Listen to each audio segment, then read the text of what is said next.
Dear addiction, dear addiction, you had me cold, you had me wrong, you had me ways that went long, you had me up at night, you had me running in circles, you had me twisted, turned, and frickin' lost in all your kind of blog. It was a world of hate, it was a world of take, it was a world of I couldn't make a crack in my own date of any kind of possible reclamation of my sensational life of absolute adulation.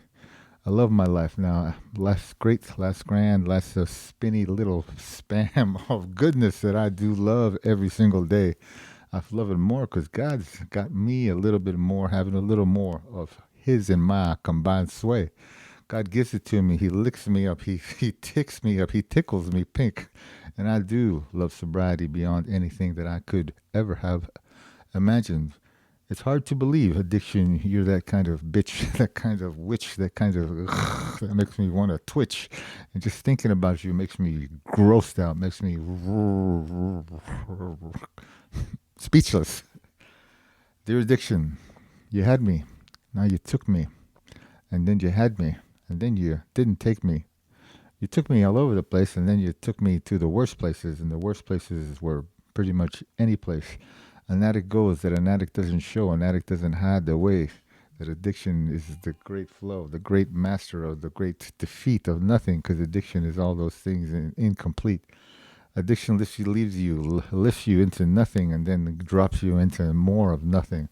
Addiction is the worst. Addiction is the beast of nothing, the beast of burden that takes us to an unheard sub.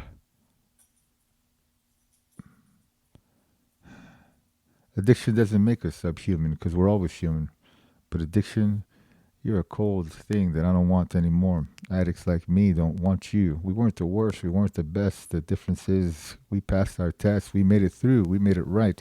We came on through. We're trucking and we're not leaving your shit except in the past. Leave it there. We ain't wearing it in the present. The present ain't for you.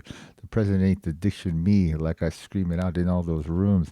I don't try to do that. See, addiction doesn't leave me powerless. Addiction makes me more, makes me more powerful than I ever thought. And I do adore the powerfulness of humility is the powerfulness that addiction can breed. It can help us because we're on our knees and we know we're not weak. When we're on that floor where we're saying that we don't want no more, and we are the ones that people say, you're an addict that's on the floor. You're an addict that can't try. You're a person that won't survive in regular life. And that's when they're wrong because when people don't know what it's like to be on that floor on your knees, addiction, you took me there and I survived because I wasn't weak.